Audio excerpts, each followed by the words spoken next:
sabiendo que el Señor ha sido bueno con cada uno de nosotros. Le damos la bienvenida también en este momento a todas las personas que están integrándose, que van a compartir con nosotros el estudio de la palabra del Señor. Nos sentimos gozosos en que tomen de su tiempo para compartir la palabra del Señor con nosotros. Nosotros hemos iniciado el estudio del libro de los Hechos y nosotros estuvimos estudiando la semana pasada cómo el Espíritu Santo se derramó. Vimos que los discípulos, vimos que habían 120 que estaban en el aposento alto reunidos, unánimes, esperando la promesa del Señor que Él les había dado, que no salieran de Jerusalén, sino que permanecieran hasta que recibieran la promesa del Padre, y ellos no sabían cuándo eso iba a suceder. Sin embargo, vimos que el día de Pentecostés, el día de la fiesta de Pentecostés, se derramó el Espíritu Santo. ¿Qué era el día de Pentecostés? El día de Pentecostés era una de las fiestas solemnes que Dios había ordenado a la nación, al pueblo de Israel, que celebrara. Y vimos cómo cada una de estas fiestas tiene su cumplimiento. Dijimos que hay algunas que ya se han cumplido en el Señor Jesucristo, y hay otras que son futuras, que tienen también su cumplimiento en el Señor Jesucristo. Vimos que aquel día de Pentecostés, en el lugar que ellos se encontraban, hubo un viento recio y hubieron como lenguas de fuego que se pusieron sobre la cabeza, se asentaron sobre la cabeza de cada uno de los 120 que estaban en aquel lugar, y ellos, cada uno de ellos, sin excepción, hablaron en lengua según el Espíritu les daba que hablasen. Aleluya. Todos los que estaban allí reunidos recibieron la promesa del Espíritu Santo que se derramó, fueron bautizados en el Espíritu Santo. Y hablamos, para hacer una diferencia en lo que es los diferentes bautismos del Nuevo Testamento. Dijimos que el Nuevo Testamento nos habla de 3 bautismos distintos. Dijimos que el primer bautismo que recibe cada creyente es en el momento que la persona cree para salvación, que deposita su confianza en el Señor. La persona, en ese momento, el Espíritu Santo viene a morar en el creyente, y el Espíritu Santo lo bautiza para que la persona entonces venga a formar parte del cuerpo de Cristo. Hablamos del segundo bautismo, y el segundo bautismo es cuando la persona quiere hacer una profesión pública, confesar al mundo, demostrar al mundo en quién ha creído, y es en ese momento entonces la persona, el segundo bautismo es que es bautizado en aguas. Y el tercer bautismo es el bautismo que nosotros estuvimos viendo en el capítulo 2, que es el bautismo en el Espíritu Santo, que tiene como evidencia en que cada uno que lo recibe habla en lengua según el Espíritu Santo les daba que hablase. Dijimos que algunos dicen acerca de el mover del Espíritu Santo, de la manifestación del Espíritu Santo, que los dones del Espíritu Santo ya no están operando en la iglesia. Dicen que cuando el último libro de la Biblia se escribió, entonces ya Dios dejó de operar como vemos operar en el libro y obrar en el libro de los Hechos. Pero ese tipo de pensamiento no tiene un respaldo bíblico. Todo lo que nosotros vemos al Señor hacer durante el libro de los Hechos, al Espíritu Santo obrar por medio de los discípulos en el libro de los Hechos, Él continúa haciendo en el día de hoy. Los dones del Espíritu Santo no han cesado de funcionar dentro del pueblo, dentro de la iglesia del Señor Jesucristo. El Señor, así como lo vemos en el libro de los Hechos, manifestarse con sanidades, el Espíritu Santo obrar por medio de los discípulos para sanidades, para profecía, para lenguas. Él continúa obrando dentro de su pueblo en el día de hoy. Amén. Nosotros no le servimos a un Dios del pasado. Nosotros no le servimos a un Dios muerto. Dios está vivo, y el Espíritu Santo, como en el libro de los Hechos, continúa obrando a nuestro favor. Gloria sea el nombre del Señor. Amén. Hoy nosotros vamos a continuar este estudio del libro de los Hechos en el capítulo 2, y vimos que cuando se derramó el Espíritu Santo, vimos que en aquellos días, para la fiesta de Pentecostés, Jerusalén se llenaba de gente visitante de diferentes lugares. Lucas menciona 15 diferentes lugares de donde la gente venía y llegaba a Jerusalén y estaba llena, y ellos, cuando escucharon el estruendo, cuando escucharon al gentío, ellos se unieron a donde estaban los 120. Los 120 estaban saliendo del aposento alto y estaban hablando en lenguas, y ellos lo entendían a ellos hablar en sus propios idiomas, en sus lenguas maternas, de los lugares de donde ellos venían. Y dijimos, cerrando la semana pasada, que eso creó dos diferentes reacciones en la gente que lo oía. Había un grupo de gente que estaban perplejos, estaban sorprendidos, no sabían qué eso significaba. Pero también había otro grupo de gente que se burlaba y decía que lo que ellos estaban haciendo era producto de que ellos estaban borrachos, que llegaron a la conclusión que porque estaban borrachos entonces habían adquirido la habilidad de hablarle en sus propias lenguas. Así es el mundo cuando se refiere a las cosas del Señor.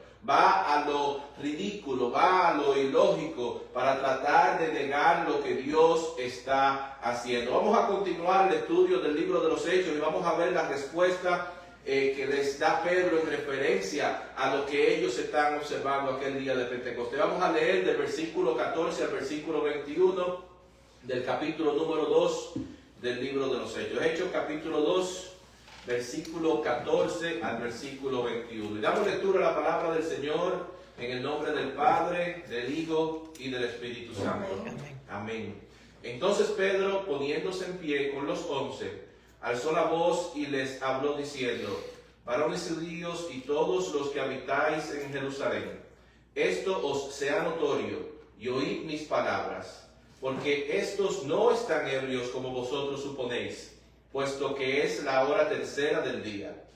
Mas esto es lo dicho por el profeta Joel: y en los postreros días, dice Dios, derramaré de mi espíritu sobre toda carne, y vuestros hijos y vuestras hijas profetizarán, vuestros jóvenes verán visiones, vuestros ancianos soñarán sueños, y de cierto sobre mis siervos y sobre mis siervas en aquellos días derramaré de mi espíritu y profetizarán.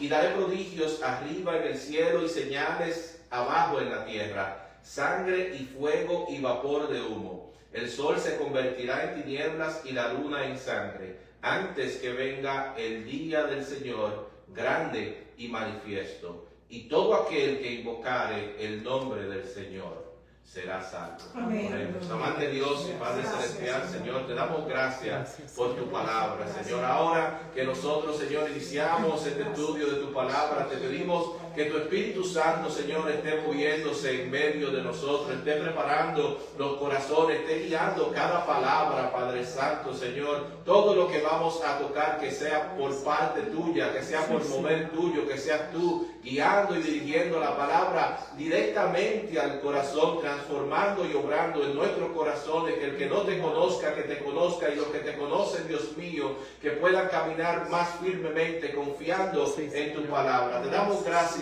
Señor, y todo lo pedimos en el nombre de Jesús. Amén. Amén y amén. Nosotros vemos que el apóstol Pedro se para a dar la defensa de lo que ellos están presenciando aquel día. Pero este mismo Pedro que nosotros vemos que se pone de frente, que toma un lugar de liderazgo y está explicando lo que está sucediendo, es el mismo Pedro que nosotros lo vimos hace pocas semanas cuando estábamos estudiando el Evangelio de Juan. Vimos que negó al Señor Jesucristo 3 veces. Y los 120 que están allí presentes conocen acerca de las fallas, del pecado de Pedro, de lo que Pedro hizo. Pero vemos que ninguno de ellos puso inconvenientes, le puso barreras a Pedro. Ninguno de ellos puso las fallas de Pedro enfrente de él, en memoria de Pedro. Y eso lamentablemente es algo que nosotros vemos que sucede dentro del pueblo de Cristo, dentro de los hermanos. Hay personas que han tomado por tarea y piensan que es su labor traer los pecados pasados, las fallas pasadas de los hermanos para tratar de ponerle inconveniente a los hermanos, apuntar a donde los demás han fallado. Dentro del mundo religioso Pedro no era el candidato ideal para ser la persona que predicara el mensaje inaugural de la iglesia del Señor Jesucristo. Dentro del mundo religioso, Pedro no llena las expectativas de aquel que debe ser el elegido para predicar ese mensaje inaugural. Dentro del mundo religioso tal vez se pediría a alguien que tuviera un mejor testimonio que el que tenía el apóstol Pedro, porque él había fallado al Señor Jesucristo. Tal vez se le hubiese dicho dentro del mundo religioso a Pedro que él tenía que sentarse, tenía que dejar de ministrar, tenía que entrar en un proceso de disciplina de 1 año, de 2 años, antes de poder ser usado por el Espíritu Santo. Pero gloria sea el nombre del Señor, que la iglesia primitiva no se manifestó, no se condujo en esa conducta que nosotros vemos que sucede lamentablemente dentro de los hermanos en muchos lugares. Hay personas que se han tomado la tarea de ser el dedo acusador ante los hermanos en mencionar las fallas pasadas. Hay personas que traen a memoria las fallas pasadas sin saber que Dios ha perdonado a la persona que ellos están señalando. Cuando nosotros vemos que la Biblia habla acerca de quién es el acusador de los hermanos, la Biblia dice que el acusador de los hermanos es Satanás. Y hay personas que se han tomado dentro del pueblo de Cristo la tarea de ser aquellos que son los acusadores de los hermanos. Pero gloria sea el nombre del Señor, que cuando la gracia del Señor alcanza a alguien, cuando alguien se arrepiente de su pecado, que Dios perdona, que Dios borra el pecado, que el pecado, por peor que haya sido el pecado, como dice en Isaías capítulo 1, llega a ser blanco como la nieve. Dios en la primera de Juan capítulo 1, versículo 9, dice: si confesamos nuestros pecados, Él es fiel y justo para perdonar nuestros pecados y limpiarnos de toda maldad. Amén. Hay hermanos que han sido perdonados y no está en nuestra posición de ser aquellos que lo acusamos, aquellos a que el Señor ya ha perdonado. Gloria a Dios que ese no era el comportamiento en la iglesia primitiva. La iglesia primitiva no le puso inconvenientes a Pedro, sino que ellos entendieron que el Señor había levantado, había restaurado a Pedro. Y ellos no llamaron sucio a lo que Dios había ya limpiado. Gloria sea el nombre del Señor. La iglesia primitiva aceptó el liderazgo del apóstol Pedro. Lo habíamos visto ya en el capítulo 1, cuando el apóstol Pedro se levantó delante de todos los discípulos y hizo la recomendación de que nombraran cuál fuera el representante, aquel que reemplazara a Judas.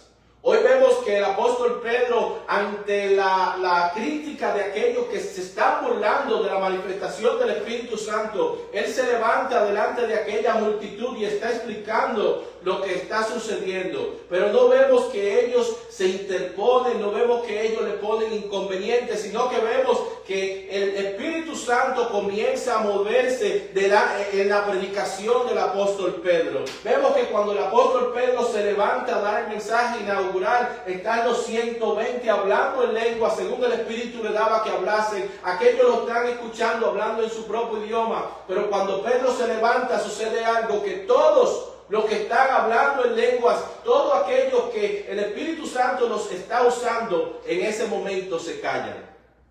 En ese momento no habla nadie, sino que vemos cómo es el mover del Espíritu Santo, que es un mover en orden. Amén. Que no es a lo loco. Pedro se levanta y el mismo Espíritu Santo que está usando a los 120 es el mismo Espíritu Santo ahora que va a usar a Pedro en la administración de la palabra de Dios. Ellos habían sido cada uno investidos por el Espíritu Santo. Ellos habían recibido, aquellos 120, poder de lo alto. Pero el poder de lo alto que ellos habían recibido no era para que ellos se convirtieran en los personajes principales de la historia. No era para que ellos se llenaran de ego. No era para que ellos miraran a las personas como que son menos que ellos. Hay muchas veces que nosotros vemos que hay gente que Dios está usando y mira a las demás personas como que las demás personas son sus siervos. Pero no es así. Aquel que Dios está usando es el siervo de los demás. Ellos iban a recibir el Espíritu Santo y el Señor Jesucristo le había dicho que recibiréis poder cuando reciban el Espíritu Santo, y el poder que ellos iban a recibir no era para ellos envanagloriarse, no era para ellos subirse, era para ellos servir, para ser testigos del Señor Jesucristo. Gloria sea el nombre del Señor. Esa es la misión que Dios nos ha dejado a cada uno de nosotros, ser sus servidores, no estar por arriba del pueblo, sino a todo aquel que Dios ha llamado a tener una labor, una función. Lo ha investido con poderes para convertirse en siervo del pueblo de Cristo, para dar a conocer el nombre del Señor Jesucristo. Nosotros vemos que es necesario que toda práctica que se hace en la iglesia tenga el sustento bíblico. La Biblia es la base del comportamiento y de la práctica de todo lo que se hace dentro de la iglesia. No es que hay veces que la gente dice, no, es que las cosas siempre se han hecho de esta manera. Las cosas no son así. No es que así es que a mí me enseñaron, tampoco. No es que es la práctica común en todos los demás sitios. Eso no es justificación. Toda práctica y conducta en la cual nosotros nos manejamos debe tener un fundamento, tiene que tener una base bíblica. Y esto es lo que vemos que Pedro está haciendo. Vemos que ante la manifestación del Espíritu Santo, así como sucede en el día de hoy, hay gente que se está burlando, hay gente que dice que eso está sucediendo porque ellos están borrachos, están ebrios. Pero Pedro da una aclaración y dice, no es que están ebrios. Pedro dice que son apenas las 9 de la mañana, la tercera hora, de acuerdo a cómo ellos medían el tiempo, son las 9 de la mañana. Y era algo imposible que ellos estuvieran borrachos para esa hora. El alcohol, la bebida embriagante que ellos usaban en aquel tiempo, era una bebida que tenía que tomar mucho para ellos llegar a un estado de embriaguez. Y era imposible que ellos a las 9 de la mañana ya 120 personas estuviesen ebrias. Pedro está preparado para dar sustento bíblico a lo que ellos están presenciando aquella mañana. Siendo Pedro guiado por el Espíritu Santo, le está diciendo que aquello que está sucediendo es de lo que el profeta Joel había escrito en el capítulo 2 del profeta Joel, acerca del derramamiento del Espíritu Santo y acerca de los eventos del fin que el profeta Joel habla. Ese día de Pentecostés, aquel día que nosotros estamos viendo, fue el día en que de aquel día en adelante comenzó a correr el reloj de los postreros tiempos, de los días finales, y fue el día en el cual se inauguró la iglesia con este derramamiento del Espíritu Santo. Vemos los versículos 16 al 18. Pedro diciendo, mas esto es lo dicho por el profeta Joel. Y en los postreros días, dice Dios, derramaré de mi espíritu sobre toda carne, y vuestros hijos y vuestras hijas profetizarán, vuestros jóvenes verán visiones y vuestros ancianos soñarán sueños. Y de cierto sobre mis siervos y sobre mis siervas en aquellos días derramaré de mi espíritu y profetizarán. Vemos que Pedro está dando sustento bíblico a lo que está sucediendo. Parte de lo que vemos aquí es que Dios no es un Dios que discrimina. Habla así de hombres como de mujeres, de ancianos, de jóvenes. Habla de siervos y siervas, o sea, esclavos. Nuestros hijos y nuestras hijas y los jóvenes verán visiones y los ancianos soñarán sueños. Algunos han querido principalmente minimizar el papel de lo que es el ministerio de la mujer dentro del pueblo de Cristo. Y han dicho que la mujer no es llamada a ministrar, a predicar, a enseñar, a llevar la palabra del Señor. Sin embargo, vemos a la mujer aquí profetizando. O sea que todo aquel que habla y dice, todo aquel que enseña que la mujer no tiene un papel de llevar la palabra del Señor, de predicar la palabra del Señor, está en contra de la palabra que está citando aquí el apóstol Pedro en relación a la profecía del profeta Joel. Y no es que eso terminó cuando se cerró el canon de las Escrituras, sino que Joel está hablando de los postreros días.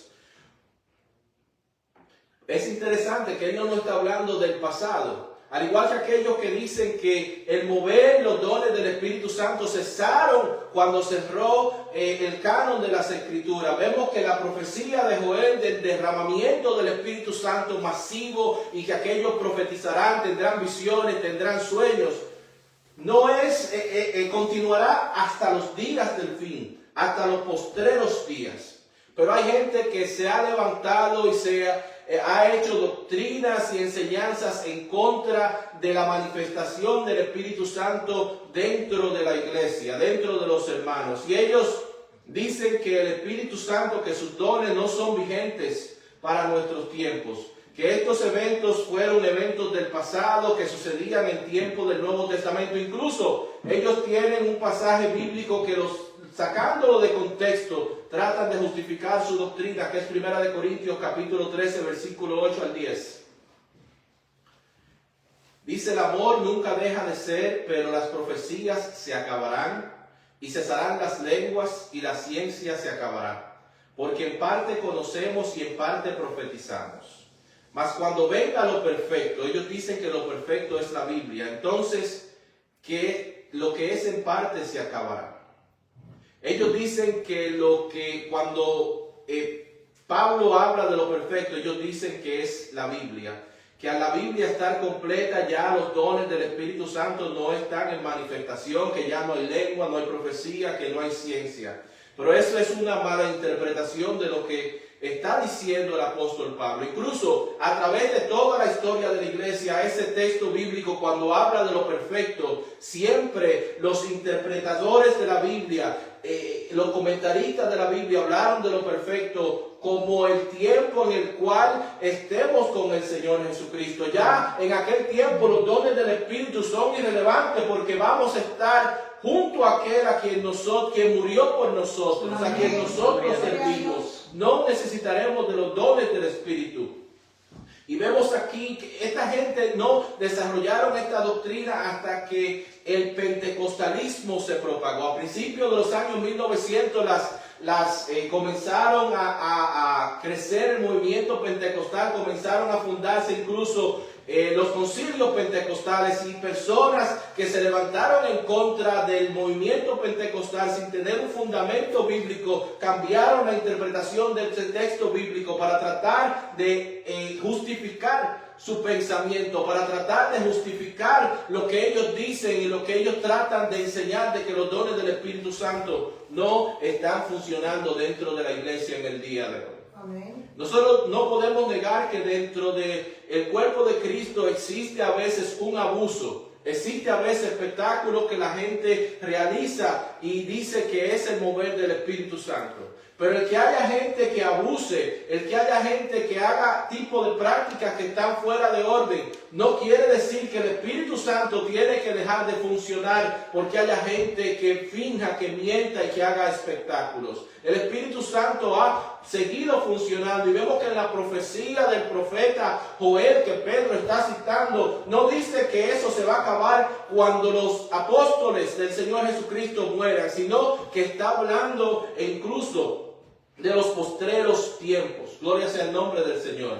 Y este derramamiento que el profeta Joel está hablando de los postreros tiempos, es un derramamiento que él se está dirigiendo directamente al pueblo, a la nación de Israel.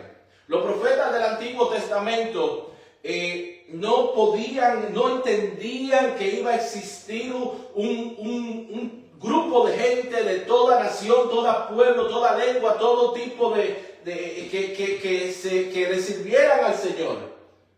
Ellos solamente conocían su relación con Dios como nación, como pueblo, y entendían que su relación era una relación exclusiva, como Dios había llamado a su padre Abraham, como Dios había usado a Moisés para sacarlo de la esclavitud de Egipto, como Dios lo había guiado por el desierto y había estado con ellos, que para servirle al Dios verdadero había que formar parte de su pueblo, había que entrar dentro de los estatutos, de las leyes de Dios durante el Antiguo Testamento. Ellos no podían ver más allá. Y estos profetas, esta profecía de Joel le está viendo al final de los tiempos cómo Dios está tratando nuevamente con la nación de Israel, con el pueblo de Israel. Él está hablando de tiempos futuros. Él está hablando de tiempos donde ya el pueblo de Cristo, que somos nosotros, conocidos como la iglesia, no va a estar presente en la tierra. Él está hablando de un tiempo conocido en el que Dios va a tratar con la nación, con el pueblo de Israel. Tiempo conocido como la angustia de Jacob, tiempo conocido como tribulación. Ese es el tiempo que Él está hablando, y no está hablando de que lo que está sucediendo es el cumplimiento de la profecía de Joel. Es cuando comenzó a manifestarse de lo que Joel habló. No dijo este es el cumplimiento, él dijo esto es de lo que habló el profeta Joel. Amén. Y eso va a seguir de allí para adelante hasta el final de los días, cuando habrá un derramamiento del Espíritu Santo masivo. Dice el verso 19 y 20, y daré prodigios arriba en el cielo, y señales abajo en la tierra, sangre y fuego y vapor de humo. El sol se convertirá en tinieblas y la luna en sangre, antes que venga el día del Señor, grande y manifiesto. Como dijimos, ellos no entendían acerca de la iglesia. Él se está dirigiendo a la nación de Israel como los eventos que van a suceder al final de los días. ¿Cómo nosotros sabemos que nosotros no vamos a estar en la tierra durante esos días? Bueno, primeramente vemos que cuando el Señor Jesucristo escribió la carta del Señor Jesucristo a la iglesia de Filadelfia, vemos en el capítulo 3 de Apocalipsis, versículos 10 y 11, la promesa que Él le hace a su iglesia.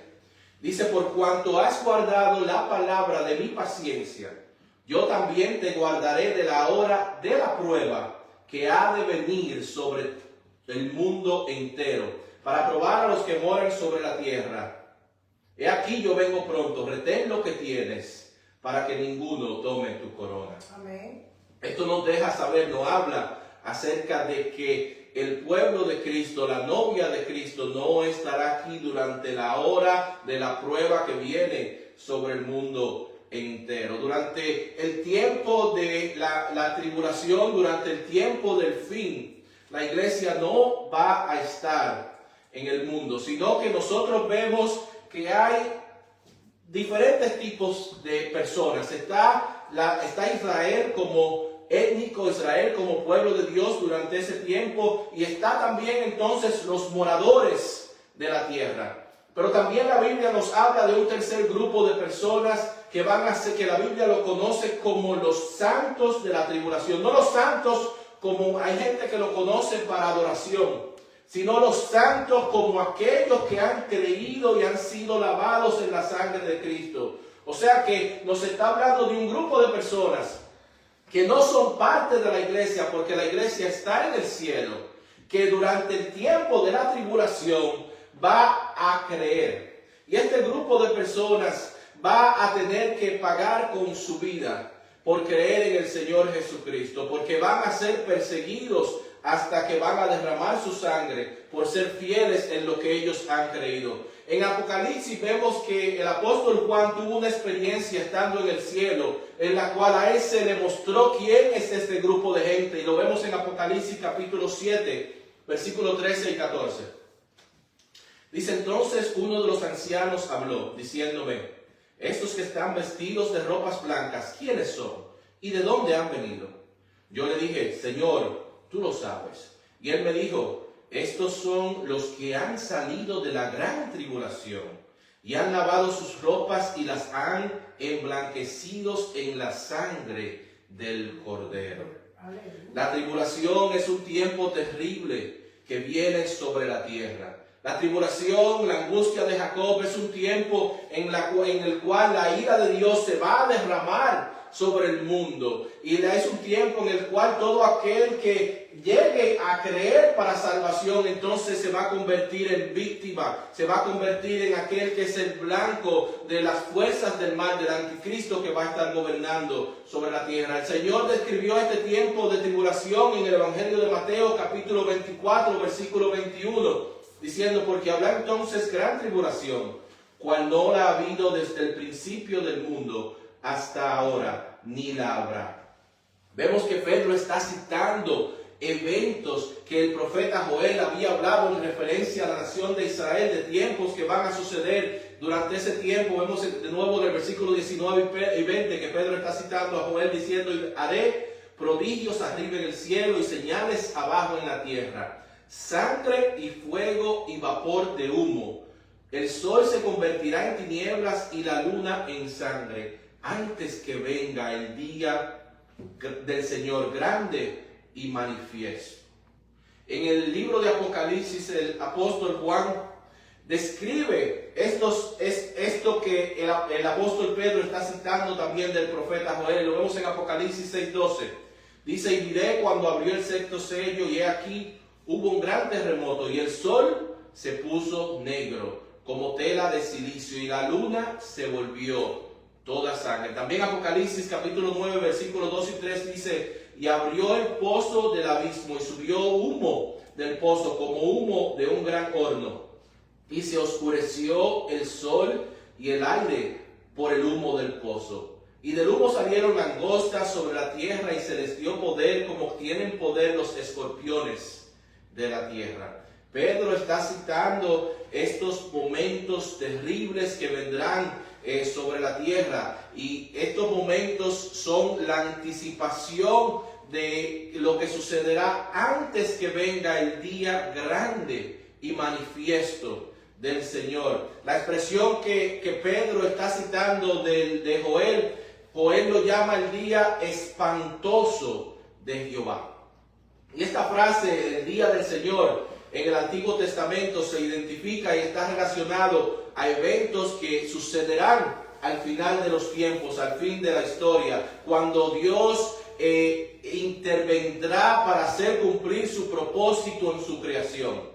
Y nosotros vemos que están relacionados con destrucción, están relacionados con juicio. Vemos a Isaías que habla acerca del día de Jehová. Isaías capítulo 2, versículo 12 dice, porque día de Jehová de los ejércitos vendrá sobre todo soberbio y altivo, sobre todo enaltecido, y será abatido. Isaías 13, 6 dice, aullad porque cerca está el día de Jehová, vendrá como asolamiento del Todopoderoso. Isaías 13, 9, he aquí el día de Jehová viene, terrible y de indignación y ardor de ira, para convertir la tierra en soledad y raer de ella a sus pecadores. Vemos también Abdías 1:15.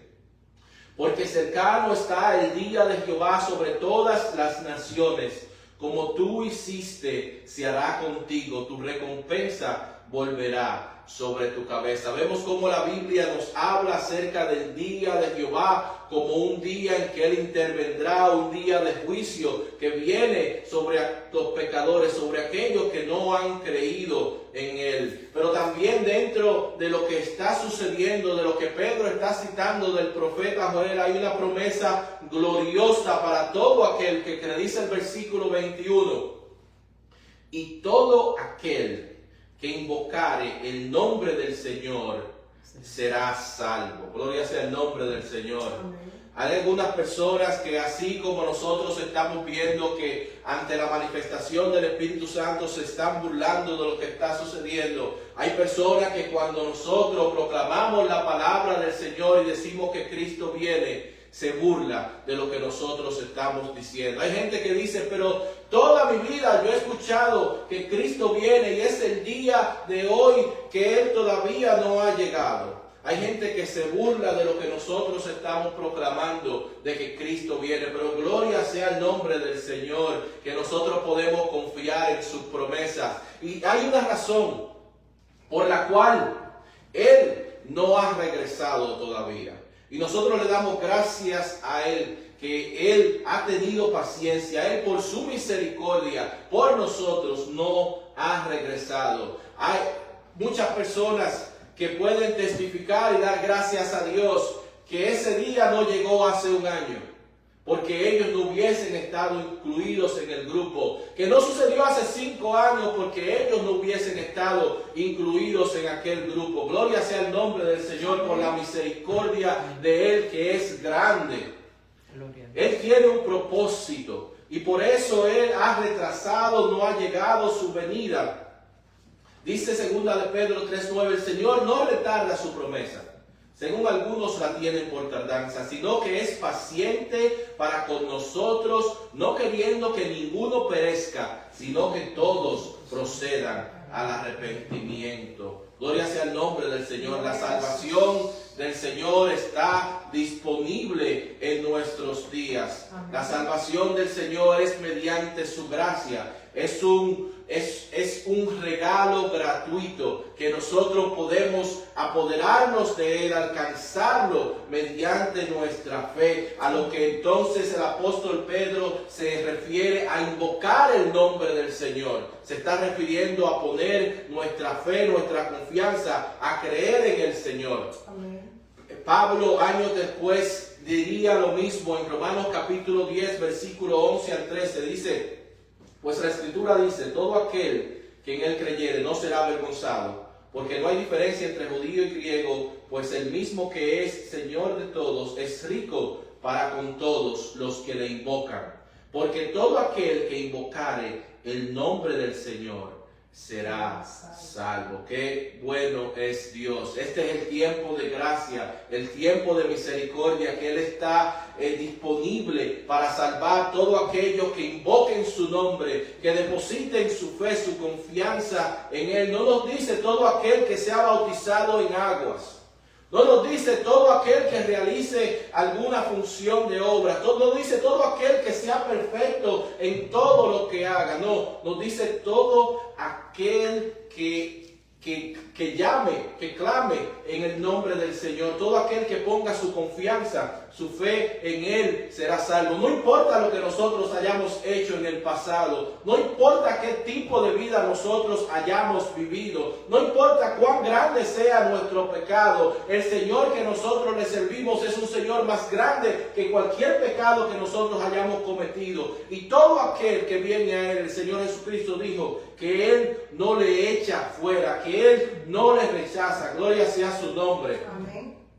Qué bueno es Dios con nosotros, que Él no nos ofrece, que Él nos ofrece a nosotros, no lo que el mundo nos ofrece. Él nos ofrece a nosotros lo que a nosotros nos conviene. Él toma nuestro pecado, Él toma nuestra culpa, Él toma nuestro sucio, nuestra iniquidad y nos da su justicia. Gloria sea el nombre del Señor. Ese es un cambio que está a nuestro beneficio. Yo le exhorto a todo aquel que no le conoce, a todo aquel que no ha dado a su vida al Señor, que no le sirve al Señor, que aproveche el tiempo del día de hoy, el día de salvación, que aproveche el día que la gracia de Dios está disponible para su vida. Nosotros no tenemos el mañana prometido, no sabemos qué sucederá el día de mañana. El profeta Isaías en el capítulo 55, versículo 7 dice: deje el impío su camino y el hombre inicuo sus pensamientos, y vuélvase a Jehová, el cual tendrá de él misericordia, y el Dios nuestro, el cual será amplio en perdonar. Gloria sea el nombre del Señor. Solamente confiando en Él nosotros podemos librarnos, escapar de la ira del Señor que viene sobre el mundo entero. Como aquel coro que decía en el pasado, ¿cómo decía el coro? Líbrame de la ira que vendrá. Cristo le dice a hombres y mujeres que todo el que creyere la salvación tendrá. Escapa de la ira que viene sobre el mundo entero. Romanos 5:9 dice: pues mucho más, estando ya justificados en su sangre, por Él seremos salvos de la ira.